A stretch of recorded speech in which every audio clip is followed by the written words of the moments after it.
Kaya kung wala pang air fryer ka na. Check the mic and make sure it sound right, boys.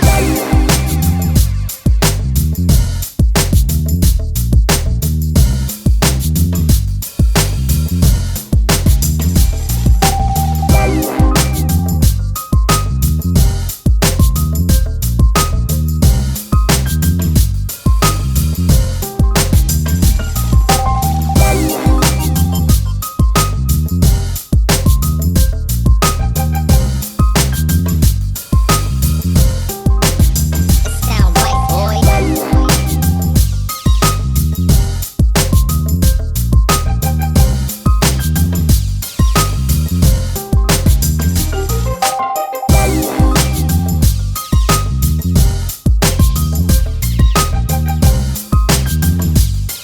Bobo na. Stop it. Get some help. So, mukhang kailangan na natin ng espesyalista rito. Na check na natin yung thermal fuse. Usually nagiging problema sa mga ganitong appliance. Parang ano lang rin naman to, rice cooker or pare-pares lang naman yun. So thermal fuse una nating chine-check.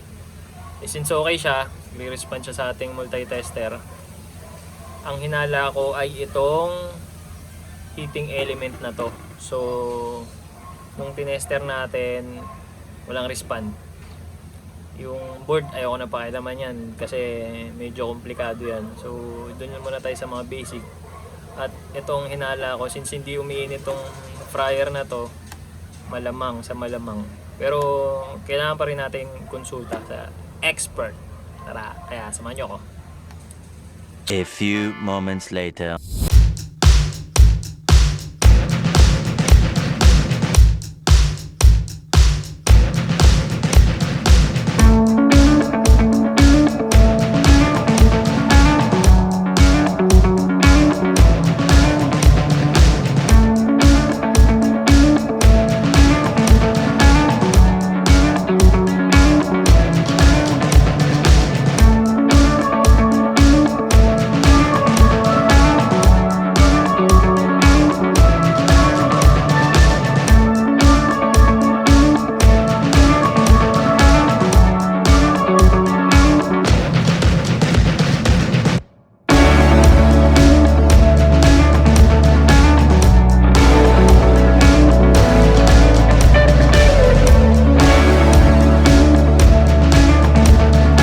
Eventually.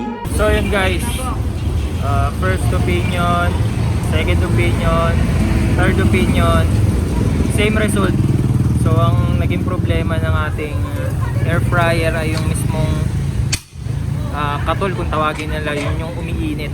So yun ang problema, mahirap hanapan ng pyesa. So tatry natin if ever raon sa mga puntahan ng mga ganong klaseng pyesa. So uwi na tayo at baklasin ko na lang para hanapan ng pyesa.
moments later.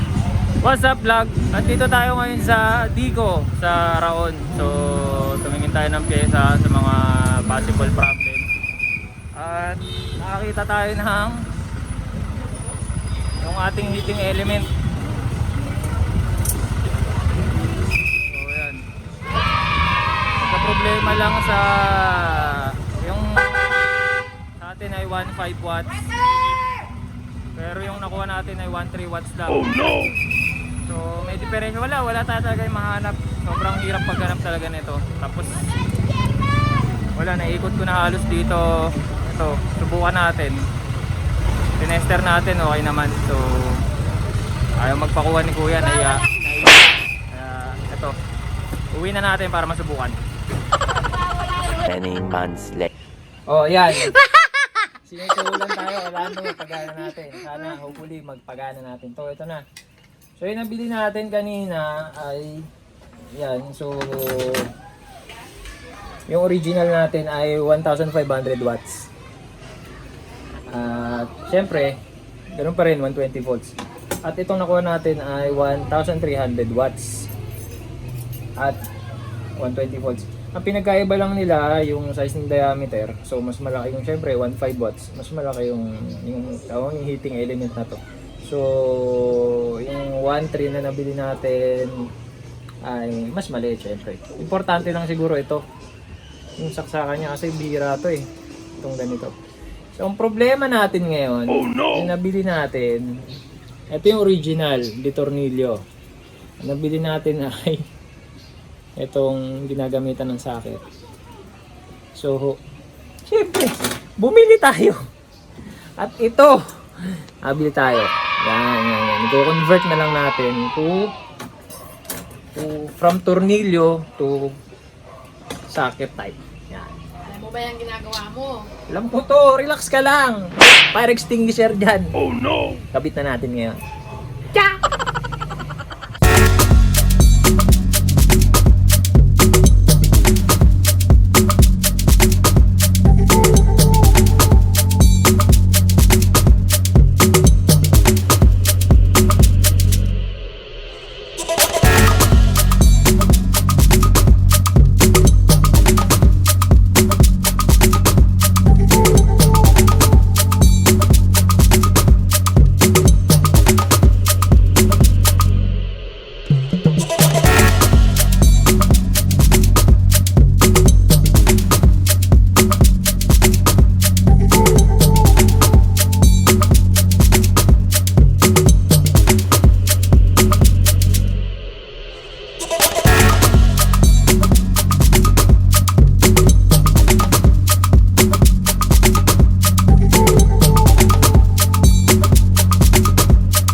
Wala nang magbibideo sa atin. So, ito, one hand technique. Naikabit ko na lahat ng parts. Sana wala akong nakalimutan. Oh no! Tsaka, ito, bago natin paandarin, kailangan natin ng safety. If ever umusok, isprayan natin agad. Shout out kay kaibigan Gerson sa pagpairam sa atin ng transformer na 1,500 watts. Biruin mo, eksakto.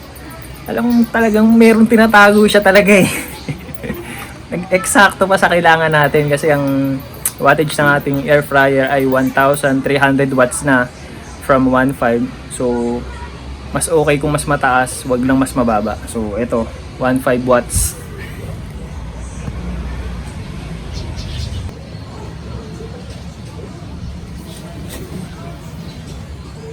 So ngayon sasaksak na natin, walang switch yung ating transformer. So pag sinaksak natin dito, rekta na to. So ito, subukan natin.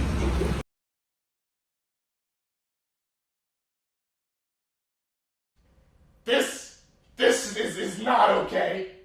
This needs to stop now. Yun!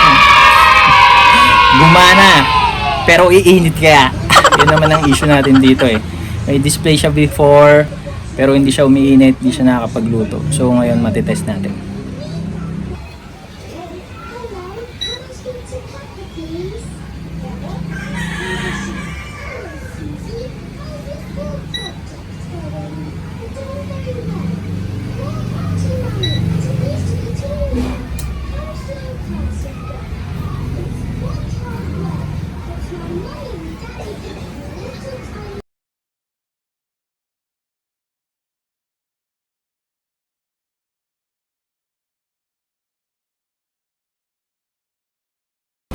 So tumunog na siya, sabi niya rito add food.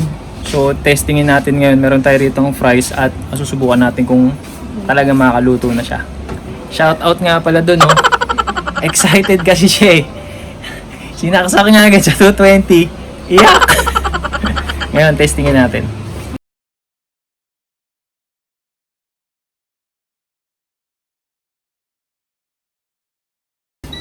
O, stop na natin. Price lang naman to. Buwan natin kung naluto. Sabi. Pero mainit siya, oh. Dati hindi mo makaramdaman mainit dito. Tsaka walang umaandar na pan. Oh, yan, oh. Pre-taste. Mama, pre-taste. Siyempre. Huwag mo hawakan yung bakal. Yung price lang, oh. Ay! Oh. Eh, syempre na, anuhan mo eh, nadidikitan mo. Ano ba yan? Ang sarap. Sarap man na. Walang lasang mantika. Matikman mo. Matikman mo kaya ma. Anong masasabi niya sa air fryer ng price? Uy, dito ka. Wala. No comment siya eh. Para punta. Tapong basura. Walang asin naman yung price mo eh. Yun yung problema. Walang asin. Matigas. Kasi wala mantika eh. Pero tama lang yan. Pero healthy yan. Ang init. Alright! Tapos na ang ating project fryer. Ilang days mo yung ginawa? 2. The next day. So yan, nagamit naman natin tong air fryer na to at sulit naman. Pwede na. So ikita nyo yung chicharong bulaklak natin. Napakaraming oil natin nakuha. So very effective naman tong air fryer na to. So napapanahon din eh. Kaya siguro bumili siya nito. Kaya wala pang air fryer. Air fryer ka na. Pero worth it to. Kaya na-challenge din ako sa pagbuo nito kasi very effective naman talaga. 20 minutes later. At ang total gastos natin ay 500. 500 natin nakuha yung ating heating element kaya pwede na rin kaysa bumili tayo ng bago. Diba? Yan, finally. May sasara na nating ating air fryer. So, yan. Hindi ko muna siya Phoenix kasi mahirap. Ito pinakamahirap baklasin dito eh. Since ano siya, may mga yan oh, may mga parang pinagsasaksakan ng clip. So mahirap kalasin pag medyo nagkamali ka, potol. Wala naman tayong mabibili na ganito lang. So yan. Tapos na itong project fryer natin, lesson learned para kay Kat. Huwag nga kasing itatago yung mga binibili niya. So yan, marami akong natutunan sa project na to. At sana ganun din kayo. Sana nagustuhan nyo itong video na to. I suggest sa mga bibili ng mga appliances, kahit hindi air fryer, basta kung ano appliances na galing ibang bansa, especially USA. So 110 volts sa kanila. So nadaya si Kat dito kasi yung plug nito ay same lang sa atin. So yan, kaya in-expect niya 220. So yan, isip muna tayo bago tayo bumili ng 110 volts, lalo na yung mga ganitong wattage. So isipin nyo itong transformer natin, mas malaki pa halos at mas mabigat dito sa appliance na to. So kung gagamitin nyo hassle, lalo na bibit-bitin nyo, gagamitin nyo sa ibang lugar, so kailangan nyo dalhin at bit-bitin nyo napakabigat na transformer. So kaya isip-isip tayo bago tayo bumili ng 110 volts. Kung dito na lang siguro, mas maganda 220 na lang para less hassle. Kaya sana na gustuhan nyo itong video na to. At kung may natutunan kayo, huwag nyo kalimutan mag-subscribe. Kahit di nyo na i-like, share lang.